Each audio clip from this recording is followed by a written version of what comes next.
Dans Solo Leveling, voici l'instant où même un monarque commence à prier.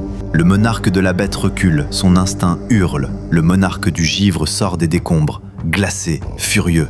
Ça ne marchera plus sur moi. Reviens, on finit ça maintenant.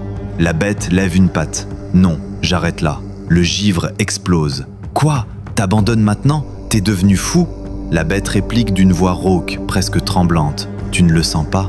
Le mana autour de nous est en train de pleurer. Puis il ajoute comme une sentence, le monarque des ombres arrive. Je me retire. Le givre hurle. T'avais promis de m'aider à le tuer?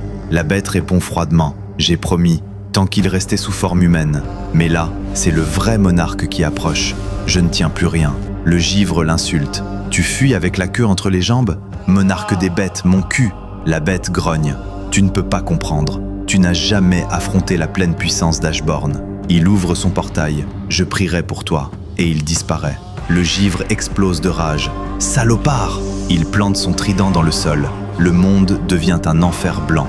Une tempête de glace arrache voitures, débris, immeubles. Des lames glacées lacèrent l'air. Les chasseurs hurlent. Reculez! Le fragment contre les pics gelés. Mais le monarque du givre lève son trident vers le ciel.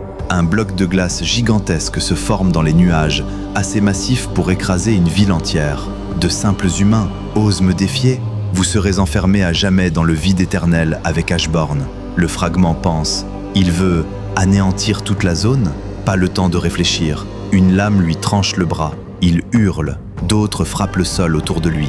Le bloc de glace commence sa chute. Mais une ombre traverse le ciel comme une balle. Elle fracasse le bloc. Un rugissement déchire l'air. Beurru. Les griffes plantées dans la glace. Les ailes déployées, monstrueux, libérés. Une lame tombe devant le fragment.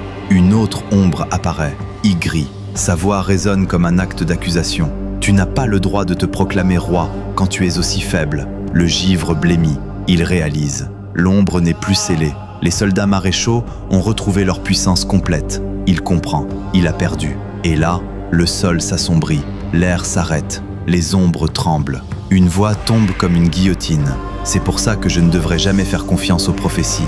Jin apparaît, pas en courant, pas en criant.